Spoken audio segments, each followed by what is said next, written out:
ça va. Il n'y a plus de moustache depuis longtemps, mais bon, il n'y a pas de problème. Ah si, quand même. Ah bah, attendez, Ludo a dit que c'était ça qui nous donnait des frissons. C'est pour les moustaches qui nous donnent des frissons. C'est mon Schulch. Il y a Louis Polska. On va vous parler de ce qui a fait la polémique ces dernières heures. L'image qui a fait beaucoup parler en Espagne, en France, en Europe. On va parler évidemment de la personnalité de Vinicius. Pourquoi Vinicius est si agaçant? On aurait pu aussi dire pourquoi Vinicius est si attachant, parce qu'on va apporter de la nuance aujourd'hui dans cette chronique, mon cher Benoît. Alors c'est vrai qu'hier, l'image était plutôt choquante. On n'a pas encore les droits de la Liga, contrairement à DAZN Espagne, qui a sous-titré cette séquence. Mais en revanche, on a de très bons monteurs qui ont des idées, comme Baptiste Vautier par exemple, qui a essayé de nous retranscrire la séquence. Regardez, moi, coach, c'est au moment où Xabi Alonso le sort. Je quitte l'équipe, mieux vaut que je parte. Et puis au moment où il va rejoindre le banc, fait chier. Voilà ce qu'il dit. Il n'est pas content du tout de sortir. C'est une image qui choque, mais qui au fond n'étonne pas notre correspondant à Madrid, Antoine Simoneau.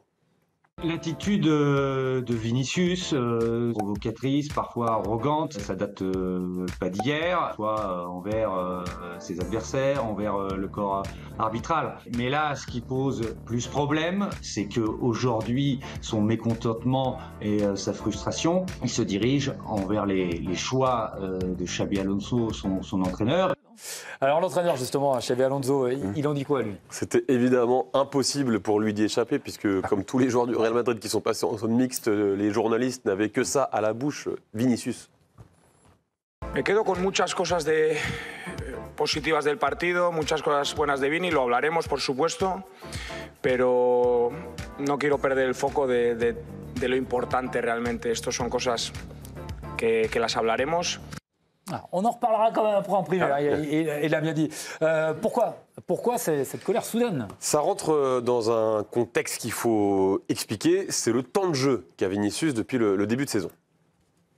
Ce qui frustre Vinicius, c'est qu'il n'a pas été, par exemple, titulaire à tous les matchs. Il y a une rotation et une concurrence qui est plus accrue, alors que sous Carlo Ancelotti, il était titulaire à tous les matchs et il sortait jamais. Là, c'est l'un des premiers à être remplacé, souvent un quart d'heure, 20 minutes avant la fin du match. Il y a de la frustration aussi par rapport à Mbappé qui, lui, sort très rarement, ou alors 2-3 minutes avant la fin du match, quand ce sont les arrêts de jeu.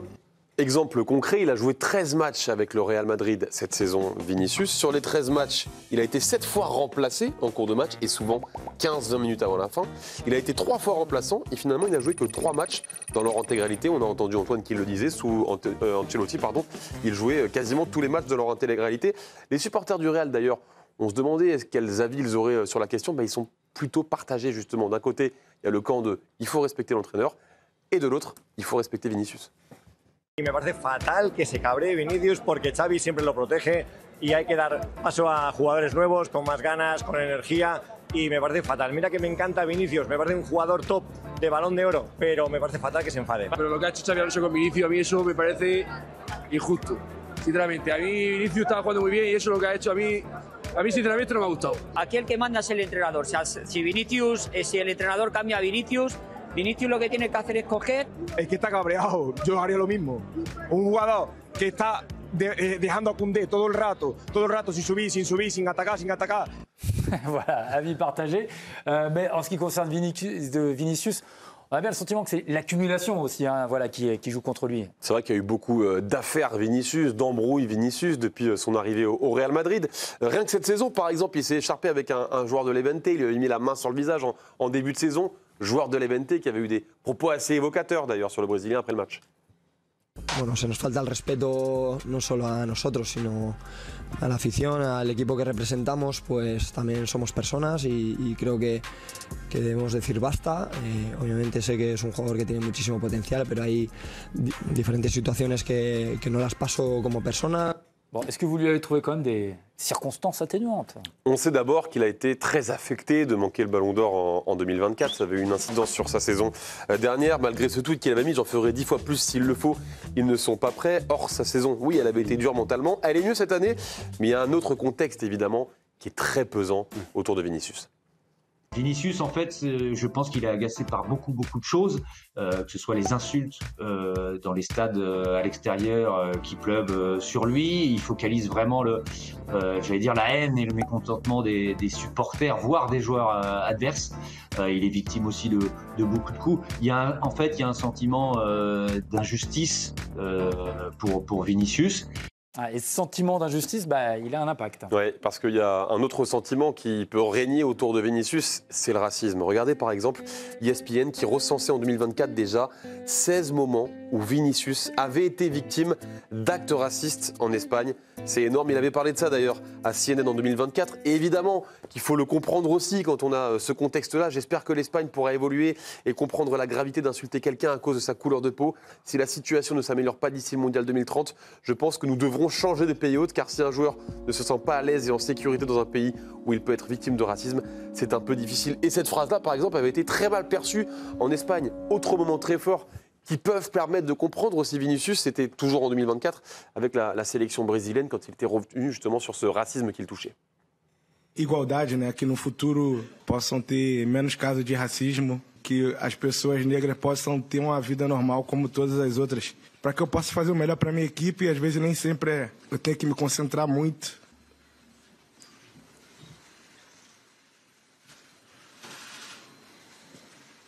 Que eu só queria jogar futebol, só quero fazer de tudo pelo meu clube e pela minha família.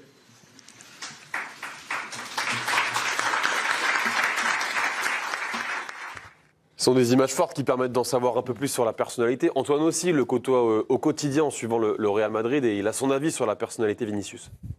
C'est quelqu'un qui a une personnalité très sanguine, entière, donc il lui est difficile de masquer ses émotions. On lit dans Vinicius comme dans un livre ouvert, et c'est quelqu'un qui supporte pas l'injustice, qui réagit souvent très à chaud, même si il travaille sur ça avec son entourage. Alors oui, il est agaçant. Parfois même, son attitude peut sembler détestable à Vinicius, mais il subit beaucoup de choses, il ne faut jamais l'oublier quand on analyse le cas. Et puis, charge à lui, évidemment, aussi de savoir contrôler mieux ses émotions pour devenir ce qu'il veut, être le meilleur joueur du monde. Très bien, merci beaucoup, Adrien. Parfait. Ce portrait donc complet de Vinicius. Voilà, on a bien vu aussi qu'il y avait des circonstances, comme vous nous l'avez rappelé, sur le comportement de Vinicius. Il vous agace juste autour de la table ou est-ce qu'il y a quelqu'un Olivier, non, il vous agace pas Vinicius par moment?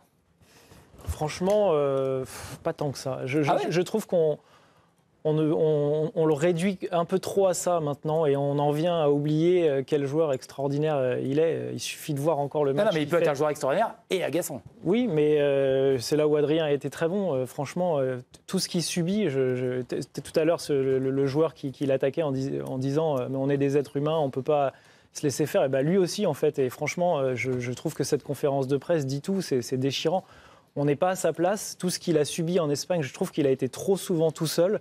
Le nombre de fois où il a pris des insultes racistes, où personne n'arrête le match. Il n'y a que Ancelotti à un moment qui le tirait en disant on s'arrête, tous les autres voulaient continuer.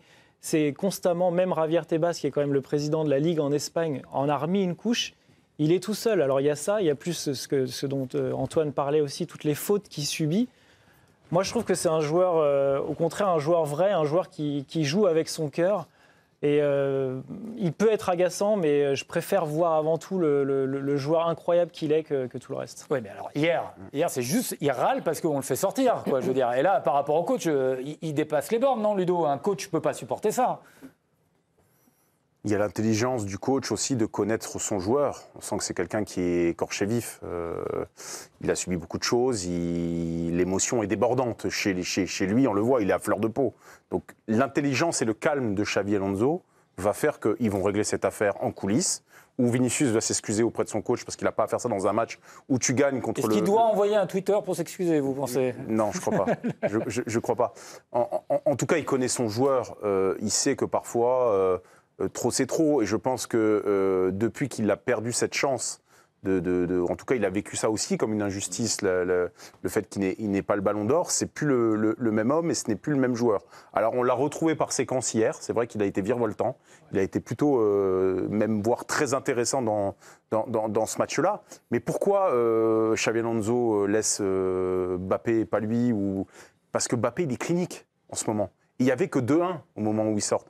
Vini, il fait un très bon match, mais depuis quelque temps, il n'est plus le Vinicius buteur que l'on a connu les 2 dernières années. C'est Mbappé en ce moment qui, à un moment donné... Est-ce qu'il a le droit de râler comme il l'a fait? Est-ce qu'un joueur... Non, il ne doit pas le faire comme ça, pas le faire de cette manière-là. Après... On peut comprendre qu'il y a une frustration chez lui. Tu aimais bien les joueurs de caractère tout à l'heure. Voilà, là c'est un joueur de caractère. Ouais, ça me va. Okay. Et c'est pour ça que je te dis, Xabi Alonso va régler ça tranquille, au calme. Lui, il va s'excuser. Et puis tout rentrera dans l'ordre sans problème. On regrette souvent d'être dans un foot où il y a beaucoup de joueurs un peu lisses, sur qui tout glisse, etc., qui ont tous les mêmes mots, etc. Vinicius, pour le coup, il n'est pas lisse, quoi. Il dit des choses. Mais il manque de respect au coach, là, hier, quand même. Il dit des choses, il montre des choses. Je pense que des joueurs qui ne sont pas contents de sortir, il y en a plein.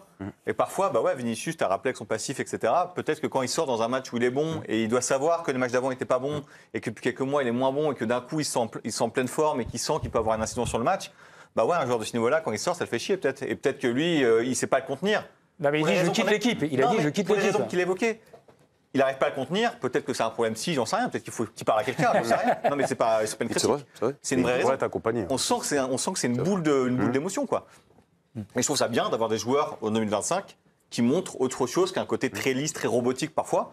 Et parfois ça sort mal, parfois ça sort de façon un peu déplacée, même par rapport aux joueurs, aux supporters, c'est pas pour le coup très respectueux. Il y en a qui disent rien sur le coup, mais qui te sabonnent la planche par derrière. Peut-être qu'il va s'excuser, etc. Mais pour le coup, à la fin, il est revenu et tu voyais bien que son ennemi, c'était pas le Real, c'était le Barça. Il voulait en découdre avec l'équipe d'en face, etc. C'est un joueur, moi je trouve que ça fait du bien quand même dans un foot qui est parfois un peu plan-plan, d'avoir un joueur qui il se maîtrise pas beaucoup, mais en tout cas il donne quelque chose d'assez fort, je trouve, sur le terrain, quoi. Il y a peut-être dans la frustration, et je voulais vous entendre, Charlotte, dans le vestiaire, on le rappelle souvent, apparemment les joueurs ils se comparent le salaire beaucoup. Mbappé est passé devant, dans le statut Mbappé est passé devant, parce que vous me parlez beaucoup du Ballon d'Or, mais aussi l'arrivée de Kylian Mbappé qui fait qu'il sent qu'il a été dégradé aussi dans cette équipe. Ouais, mais après j'ai pas l'impression qu'il y a vraiment une rivalité. Moi, je pense que c'est juste une gestion du match qui soit sortie, en fait. À partir du moment où tu sais qu'un Rodrigo, il va faire les efforts défensifs, tu gagnes 2-1. Lui, il pouvait que faire encore quelques sprints et encore. C'était juste de la gestion. Donc non, l'image, elle est pas bonne. Parce que tu renvoies quoi comme image aux jeunes? C'est-à-dire que quand tu sors, tu dis à ton coach qui est bénévole, non, moi, je vais pas sortir. Et ensuite, les parents, ça rentre dans le cercle. Donc non, c'est pas une bonne image. Et puis, il a plus 20 ans. Ça fait tellement d'années qu'il est comme ça.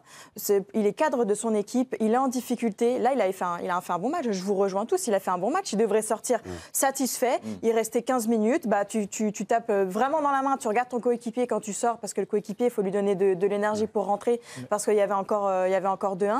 Donc non, moi, il m'agace. Il m'agace parce que après un match comme ça aussi, Charlotte, franchement, c'est quasiment le meilleur joueur de son équipe. Oui, il est en difficulté depuis le début de la saison et il sort son meilleur match contre le Barça dans le Classico. C'est normal qu'il soit aussi frustré. C'est frustrant, oui, mais il peut bouder, mais tu dois taper la main dans... Moi, je comprends pas. Et il le fait. Qu'on tape pas la... Oui, mais les entraîneurs, moi, je comprends pas. Ouais, après, Xabi Alonso lui tourne le dos aussi. Oui, mais parce qu'il sait. Il sait très bien qu'il faut pas qu'il regarde comme ça, sinon il va se faire lyncher, Xabi.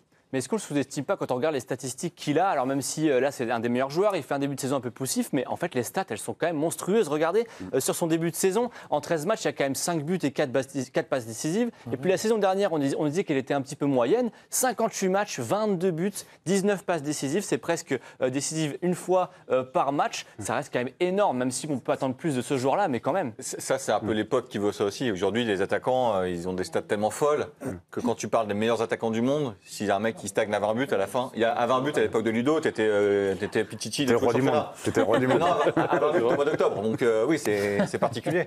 Et Vinicius, lui, dans ses standards, il devrait plutôt, je pense dans son imaginaire, il devrait plutôt être à 30-40. Bon. Alors après, parce qu'il a dit je quitte l'équipe, je m'en vais, au final ils l'ont fait revenir pour en plus après s'embrouiller avec les Barcelonais, Camille. Et oui, fin de match bouillante dans ce Classico et au coup de sifflet final, Vinicius Junior qui remet une pièce dans la machine avec Yamal. Ça lui avait pas plu les provocations du Barcelonais, on en a parlé tout à l'heure. Selon DAZN Espagne et Mundo Deportivo, il lui a même dit vas-y parle maintenant. Il avait trop parlé avant, Yamal on l'a déjà dit. Son coéquipier en sélection aussi, Dani Carvajal, a lui aussi eu un geste revanchard dès le coup de sifflet final envers le Barcelonais, ce qui a particulièrement énervé Lamine Yamal, qui a donné rendez-vous à l'extérieur à Vinicius Junior. Bref, de grosses provocations, quand même Ludo, hein, un peu, on s'est parlé de homme à homme là. Et dans le rugby, c'est comment là? Non mais bien sûr, non mais c'était du je termine. Donc c'était du vrai trash talk à la fin du match. Mais d'ailleurs, la presse espagnole qui s'inquiète de Carvajal, Yamal, qui sont ensemble en sélection. Tout va bien pour la sélection espagnole. Ils font partie des grands favoris pour le Mondial 2026. Et on a peur que ces tensions perturbent un petit peu tout cet équilibre. Ah, est-ce qu'on va retrouver dans la sélection espagnole ce qui a pesé longtemps sur cette sélection, les tensions entre Barcelonais et Madrilène? Bon, ça a pesé, ils ont quand même gagné des titres. Non, je parle avant qu'ils gagnent les titres. Rappelez-vous, on disait toujours que l'Espagne était décevante, notamment parce que Barcelonais et Madrilène n'arrivaient pas à s'entendre. Ça dépend aussi du calibre des joueurs. On adore tous les joueurs espagnols des années de 90-2000, mais les joueurs qui sont en ce moment, c'est un autre calibre aussi, quoi. Non, mais je ne parle pas quand ils étaient champions du monde, parce que avant, à l'époque de Raoul et tout, c'était insupportable. Ils ne pouvaient pas jouer ensemble. Voilà, on retrouve. Ils n'avaient pas le même statut non plus, parce que maintenant, l'équipe d'Espagne, c'est une équipe qu'on attend à chaque tournoi. L'équipe d'Espagne des années 90-2000, c'est plus une équipe un peu de beau loser, quoi. C'est-à-dire qu'on savait qu'ils allaient faire quart, demi, et on s'arrêtait là, quoi. Après, ça fait partie du jeu. Hein. Carvajal, il lui dit Coco, reste quand même à ta place, même si tu es un bon joueur. C'est de l'image aussi qui est renvoyée quand ils vont se retrouver. Mais quand vous en êtes à vous donner un rendez-vous sur le parking et tout, enfin, ça laisse des traces. Mais là, c'est avec Vinicius. Et à Sunfollow sur Insta. De quoi? Et à Sunfollow sur Insta en plus. Ah bon? Ah ouais? Carvajal et Yamal se sont unfollow aujourd'hui sur Insta. Bah, c'est la guerre. C'est la guerre. Ludo, une réaction par rapport à ça? C'est une déclaration de guerre, ça, Ludo. Tout ce qui est sur Insta, ça prend des proportions. C'est plus grave que le terrain maintenant. Non, mais c'est devenu le nouveau terrain de jeu, quoi. Insta. Je le déplore, mais bon, c'est comme ça. T'as un super compte, toi. Ça fait partie de la vie du joueur de foot aussi. Hein. Non, mais je trouve que quand ça dépasse pas les bornes, le fait. Là, ça a dépassé Ludo. Non, mais regardez dans votre sport, sans rigoler. Non, mais sans rigoler. Ouais. Une petite échauffourée où ça se prend pas le sport. Vous parlez du rugby, c'est ça? Ça se chamaille un petit peu. Ouais. Bon, à partir du moment où il n'y a pas une pêche qui part, un truc, c'est juste un peu de la poussette de cours de récréation. Même quand tu regardes, parce que là, je vous annonce, c'est toujours ouais, retiens-moi. Et ça existe, en fait, il se passe jamais rien finalement. Ou très peu. Oui, très peu, parce qu'ils savent que c'est du show, tout ça. C'est comme ce qu'on disait tout à l'heure. Oui, mais ces écrans qui peuvent rester après quand les joueurs se retrouvent. Non, je suis pas sûr. Non. Ouais, c'est des. Non, mais ceci dit, on serait tous preneurs d'une grosse rivalité Yamal-Vinicius. Moi, je prends pour le football, c'est plutôt bénéfique. Hein. À partir du moment où ça va pas évidemment dans des pêches sur le terrain, oui. Olivier, vous avez dû vous régaler, vous qui aimez les aspérités des hommes, comme vous nous le répétez depuis le début de l'émission. Je pense surtout à Vinicius, parce qu'il a déjà raté un ballon d'or il y a quelques années. Il a dit que. Il en donnerait plus et qu'on n'était pas prêt. Alors, moi, je vois plus de la passion que de la provocation dans son comportement, mais malgré tout, le comportement reste un critère du Ballon d'Or, et ça, c'est quelque chose que les jurés peuvent prendre en compte. Donc, tout à l'heure, Pierre l'évoquait, aujourd'hui, il y a beaucoup de joueurs qui travaillent avec des psys, avec pour mieux travailler le mental, et je pense que c'est vers là qu'il doit aller, même si c'est, à mon avis, très difficile de rester soi-même quand on est constamment pris pour cible, c'est très dur. On ne peut pas croire une seconde qu'il n'est pas suivi. Ouais, je pense qu'il l'est. On ne peut pas croire une seule seconde. Il travaille dessus, en effet. Peut-être qu'il change de personne, quand même. Il travaille dessus. Du taf, c'est oui. Attendez, mais il travaille dessus. Il travaille dessus avec des préparateurs mentaux. Ouais, tout à fait. Mais ça peut prendre du temps. Il faut appeler les coachs. Ça prend du temps, ça va prendre du temps. Ça fonctionne. Une psychanalyse, ça prend du temps. Ah ouais, coach mentaux du PSG, ça fonctionne. Ah, c'est grâce aux coachs mentaux. Je pense qu'il y a eu un énorme impact des coachs mentaux de Luis Enrique sur le Paris Saint-Germain. Oui. Très bien. Le coach mental, maintenant, est devenu la clé pour un grand club. Mais non, ça pourrait faire un pourquoi. C'est devenu important. Ouais. Très bien. On peut en faire un pourquoi. On en fera peut-être un pourquoi. Le corps et l'esprit, Benoît. Je sais que vous n'avez pas beaucoup d'esprit, mais... C'est noté, ça fonctionne. On vous appellera pour le prochain pourquoi. Je l'envoie sur le banc ou pas là? Je l'envoie sur le banc. Allez, hop, sur le banc. Vous filez sur le banc.